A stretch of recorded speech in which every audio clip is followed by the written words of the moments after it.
By turning a blind eye, I made a mistake, and I recognise now that the action was anti-competitive and it helped the business.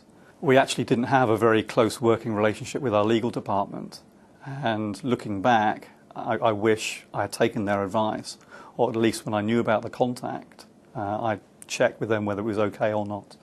Once the investigation got underway, it was explained to me that the contact which I described enabled an understanding to develop between airlines to affect when they made the price changes.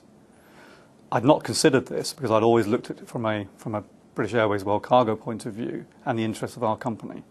It hadn't crossed my mind that the information was also being shared with other airlines to help their businesses. I can now see that this was the basis of the investigation and the conduct was anti-competitive.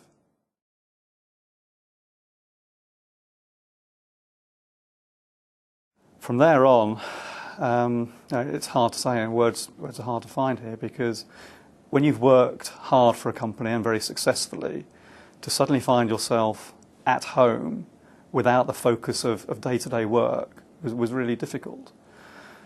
You know, from that point onwards, it was very stressful. You know, every night I went to bed, the case was the last thought on my mind, and every morning when I woke up, it was the first. From there on, it was a pretty horrible situation. Once suspended, I focused on my own internal disciplinary case, and eventually in February 2007 I reached a compromise agreement with the company to leave. I'd felt that it was the best thing to do at the time, and I needed to move on from the personal stress that it was